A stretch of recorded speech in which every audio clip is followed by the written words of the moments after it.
अनोशो talk. ध्यान सूत्र number 1।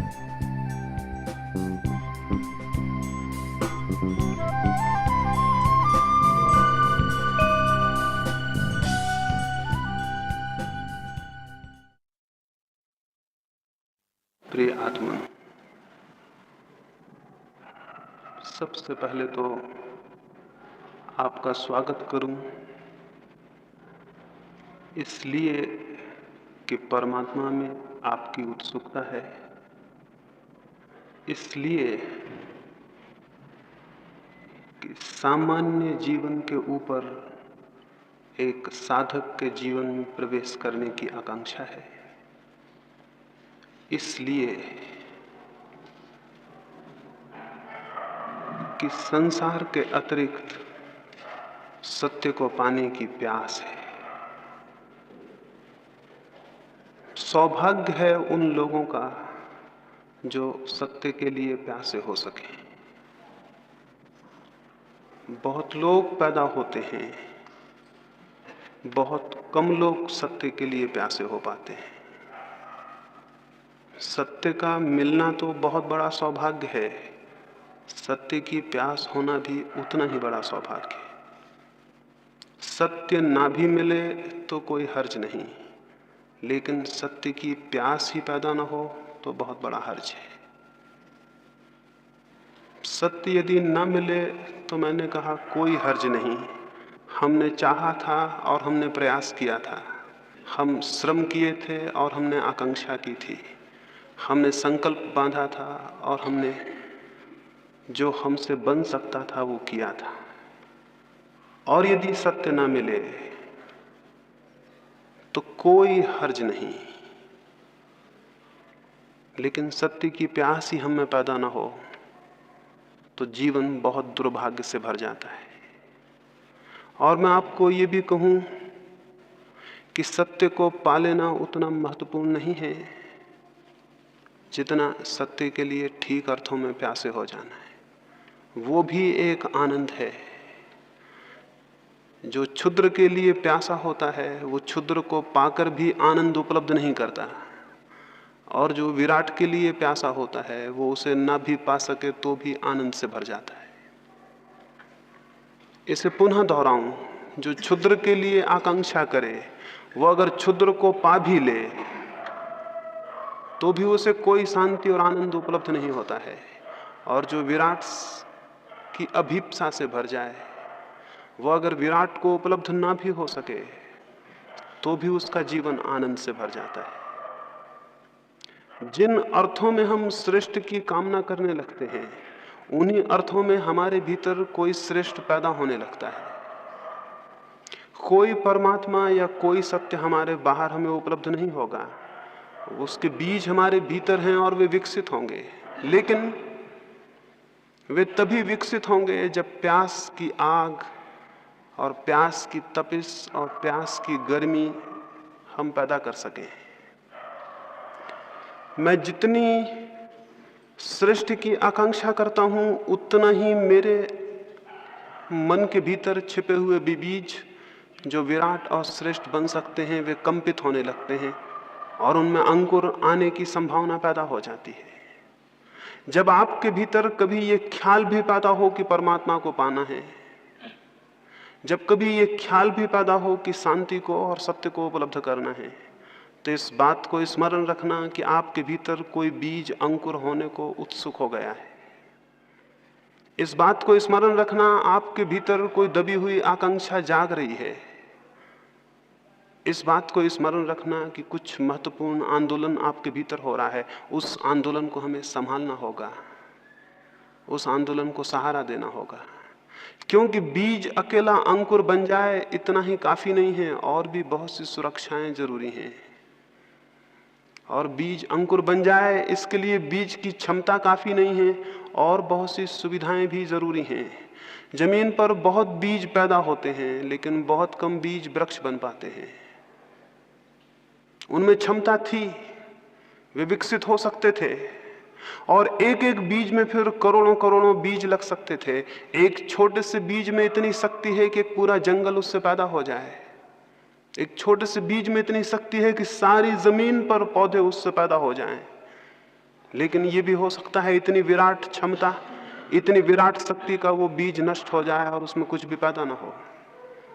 एक बीज की ये क्षमता है, एक मनुष्य की तो क्षमता और भी बहुत ज्यादा है। एक बीज से इतना बड़ा विराट विकास हो सकता है।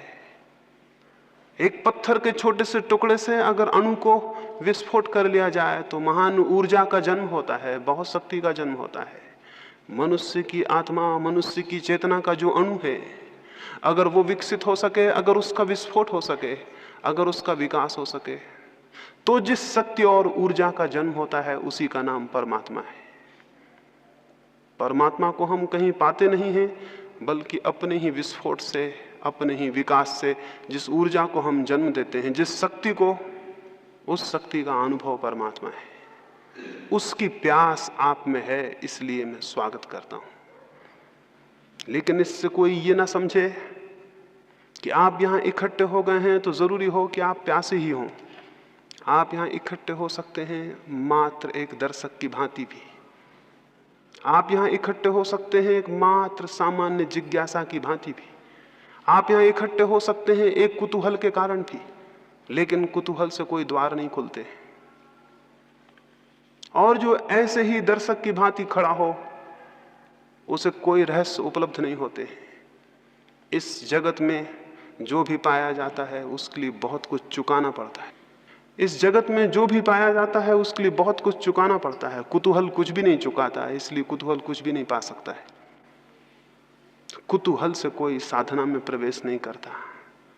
अकेली जिज्ञासा नहीं, मुमुक्षा, एक गहरी प्यास। कल संध्या में किसी से कह रहा था, अगर एक मरुस्थल में आप हों और पानी आपको न मिले और प्यास बढ़ती चली जाए, और वो घड़ी आ जाए कि आप अब मरने को हैं और अगर पानी नहीं मिलेगा तो आप जी नहीं सकेंगे। अगर कोई उस वक्त आपको कहे कि हम ये पानी देते हैं, लेकिन पानी देके हम जान ले लेंगे आपकी, यानी जान के मूल्य पर हम पानी देते हैं, आप उसको भी लेने को राजी हो जाएंगे, क्योंकि मरना तो है। प्यासे मरने की बजाय तृप्त होकर मर जाना बेहतर है। उतनी जिज्ञासा, उतनी आकांक्षा जब आपके भीतर पैदा होती है तो उस जिज्ञासा और आकांक्षा के दबाव में आपके भीतर का बीज टूटता है और उसमें से अंकुर निकलता है। बीज ऐसे ही नहीं टूट जाते हैं, उनको दबाव चाहिए, उनको बहुत दबाव चाहिए, बहुत उत्ताप चाहिए, तब उनकी सख्त खोल टूटती है और उसके भीतर से कोमल पौधे का जन्म होता है। हम सबके भीतर भी बहुत सख्त खोल है, और जो भी उस खोल के बाहर आना चाहते हैं अकेले कुतूहल से नहीं आ सकेंगे। इसलिए स्मरण रखें, जो मात्र कुतूहल से इकट्ठे हुए हैं वे मात्र कुतूहल को लेकर वापस लौट जाएंगे, उनके लिए कुछ भी नहीं हो सकेगा। जो दर्शक की भांति इकट्ठे हों वे दर्शक की भांति ही वापस लौट जाएंगे, उनके लिए कुछ भी नहीं हो सकेगा। इसलिए प्रत्येक अपने भीतर पहले तो यह ख्याल कर ले उसमें प्यास है। प्रत्येक अपने भीतर ये विचार कर ले वो प्यासा है। इसे बहुत स्पष्ट रूप से अनुभव कर ले वो सच में परमात्मा में उत्सुक है। उसकी कोई उत्सुकता है सत्य को, शांति को, आनंद को उपलब्ध करने के लिए। अगर नहीं है तो वो समझे कि वो जो भी करेगा उस करने में कोई प्राण नहीं हो सकते, वो निष्प्राण होगा। और तब फिर उस निष्प्राण चेष्टा का अगर कोई फल ना हो तो साधना जिम्मेवार नहीं होगी, आप स्वयं जिम्मेवार होंगे। इसलिए पहली बात अपने भीतर अपनी प्यास को खोजना और उसे स्पष्ट कर लेना है। आप सच में कुछ पाना चाहते हैं, अगर पाना चाहते हैं तो पाने का रास्ता है। एक बार ऐसा हुआ, गौतम बुद्ध एक गांव में ठहरे। एक व्यक्ति ने उनको आके कहा कि आप रोज कहते हैं कि हर एक व्यक्ति मोक्ष पा सकता है, लेकिन हर एक व्यक्ति मोक्ष पा क्यों नहीं लेता है? बुद्ध ने कहा, मेरे मित्र एक काम करो, संध्या को गांव में जाना और सारे लोगों से पूछ के आना वे क्या पाना चाहते हैं।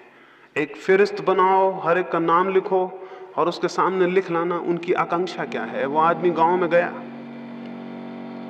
उसने जाके पूछा, उसने एक एक आदमी को पूछा, थोड़े से लोग थे उस गांव में, उन सब ने उत्तर दिए। वो सांझ को वापस लौटा, उसने बुद्ध को आके वो फेहरिस्त दी। बुद्ध ने कहा इसमें कितने लोग मोक्ष के आकांक्षी हैं। वो बहुत हैरान हुआ, उसमें एक भी आदमी ने अपनी आकांक्षा में मोक्ष नहीं लिखाया था। बुद्ध ने कहा हर एक आदमी पा सकता है ये मैं कहता हूं, लेकिन हर एक आदमी पाना चाहता है ये मैं नहीं कहता। हर एक आदमी पा सकता है ये बहुत अलग बात है, और हर एक आदमी पाना चाहता है ये बहुत अलग बात है।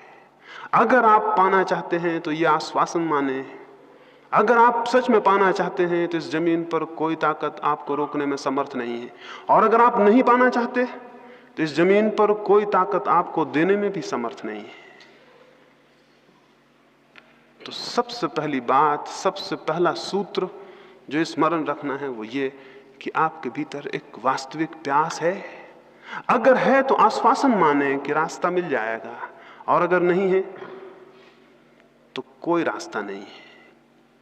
आपकी प्यास आपके लिए रास्ता बनेगी। दूसरी बात जो मैं प्रारंभिक रूप से यहां कहना चाहूं वो ये है, बहुत बार हम प्यासे भी होते हैं किन्हीं बातों के लिए, लेकिन हम आशा से भरे हुए नहीं होते। हम प्यासे होते हैं लेकिन आशा नहीं होती। हम प्यासे होते हैं लेकिन निराश होते हैं, और जिसका पहला कदम निराशा में उठेगा उसका अंतिम कदम निराशा में समाप्त होगा। इसे भी स्मरण रखें, जिसका पहला कदम निराशा में उठेगा उसका अंतिम कदम भी निराशा में समाप्त होगा। अंतिम कदम अगर सफलता और सार्थकता में जाना है तो पहला कदम बहुत आशा में उठना चाहिए। तो इन 3 दिनों के लिए आपसे कहूंगा, यूं तो पूरे जीवन के लिए कहूंगा, एक बहुत आशा से भरा हुआ दृष्टिकोण। क्या आपको पता है बहुत कुछ इस पर निर्भर करता है आपके चित्त का। क्या आप आशा से भर के किसी काम को कर रहे हैं या निराशा से? अगर आप पहले से निराश हैं तो आप अपने ही हाथ से उस डगाल को काट रहे हैं जिस पर आप बैठे हुए हैं। तो मैं आपको ये कहूं, साधना के संबंध में बहुत आशा से भरा हुआ होना बड़ा महत्वपूर्ण है। आशा से भरे हुए होने का मतलब यह है कि अगर इस जमीन पर किसी भी मनुष्य ने सत्य को कभी पाया है, अगर इस जमीन पर मनुष्य के इतिहास में कभी भी कोई मनुष्य आनंद को और चरम शांति को उपलब्ध हुआ है, तो कोई भी कारण नहीं है कि मैं उपलब्ध क्यों नहीं हो सकूंगा। उन लाखों लोगों की तरफ मत देखें जिनका जीवन अंधकार से भरा हुआ है और जिन्हें कोई आशा और कोई किरण और कोई प्रकाश दिखाई नहीं पड़ता। उन थोड़े से लोगों को इतिहास में देखें जिन्हें सत्य उपलब्ध हुआ है। उन बीजों को मत देखें जो वृक्ष नहीं बन पाए और सड़ गए और नष्ट हो गए। उन थोड़े से बीजों को देखें जिनने विकास को उपलब्ध किया और जो परमात्मा तक पहुंचे। और स्मरण रखें कि उन बीजों को जो संभव हो सका वो प्रत्येक बीज को संभव है। एक मनुष्य को जो संभव हुआ है वो प्रत्येक दूसरे मनुष्य को संभव है। मैं आपको यह कहना चाहता हूं कि बीज रूप से आपकी शक्ति उतनी ही है जितनी बुद्ध की, महावीर की, कृष्ण की या क्राइस्ट की। परमात्मा के जगत में इस अर्थों में कोई अन्याय नहीं है कि वहां कम और ज्यादा संभावनाएं दी गई हों। संभावनाएं सबकी बराबर हैं, लेकिन वास्तविकताएं सबकी बराबर नहीं हैं, क्योंकि हम में से बहुत लोग अपनी संभावनाओं को वास्तविकता में परिणत करने का प्रयास ही कभी नहीं करते। तो एक आधारभूत ख्याल आशा से भरा हुआ होना है। ये विश्वास रखें कि अगर कभी भी किसी को शांति उपलब्ध हुई है, आनंद उपलब्ध हुआ है, तो मुझे भी उपलब्ध हो सकेगा। अपना अपमान ना करें निराश होकर। निराशा स्वयं का सबसे बड़ा अपमान है। उसका अर्थ है कि मैं इस योग्य नहीं हूं कि मैं भी पा सकूंगा। मैं आपको कहूं, इस योग्य आप हैं, निश्चित पा सकेंगे। देखें, निराशा में भी जीवन भर चलकर देखा है, आशा में इन 3 दिन चल के देखें। इतनी आशा से भर के चलें कि होगी घटना। जरूर घटना घटेगी। क्यों? ये हो सकता है आप आशा से भरे हों, लेकिन बाहर की दुनिया में हो सकता है कोई काम आप आशा से भरे हों तो भी ना कर पाएं, लेकिन भीतर की दुनिया में आशा बहुत बड़ा रास्ता है। जब आप आशा से भरते हैं तो आपका कण कण आशा से भर जाता है, आपका रोआ रोआ आशा से भर जाता है, आपकी श्वास श्वास आशा से भर जाती है, आपके विचारों पर आशा का प्रकाश भर जाता है और आपके प्राण के स्पंदन में, आपकी हृदय की धड़कन में आशा व्याप्त हो जाती है। आपका पूरा व्यक्तित्व जब आशा से भर जाता है तो भूमिका बनती है कि आप कुछ कर सकेंगे। और निराशा का भी व्यक्तित्व होता है, कण कण रो रहा है, उदास है, थका है, डूबा हुआ है, कोई प्राण नहीं है, सब जिससे कि आदमी जिंदा नाम मात्र को हो और मरा हुआ है। ऐसा आदमी किसी प्रयास पर निकलेगा, किसी अभियान पर, तो क्या पा सकेगा? और आत्मिक जीवन का अभियान सबसे बड़ा अभियान है। इससे बड़ी कोई चोटी नहीं है जिसको कोई मनुष्य कभी चढ़ा हो, इससे बड़ी कोई गहराई नहीं है समुद्रों की जिसमें मनुष्य ने कभी डुबकी लगाई हो। स्वयं की गहराई सबसे बड़ी गहराई है और स्वयं की ऊंचाई सबसे बड़ी ऊंचाई है।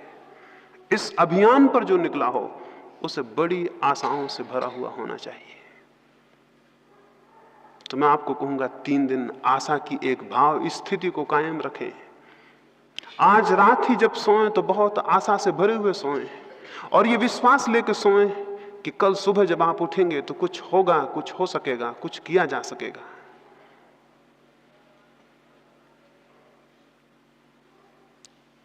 तो दूसरी बात मैंने कही, आशा का एक दृष्टिकोण।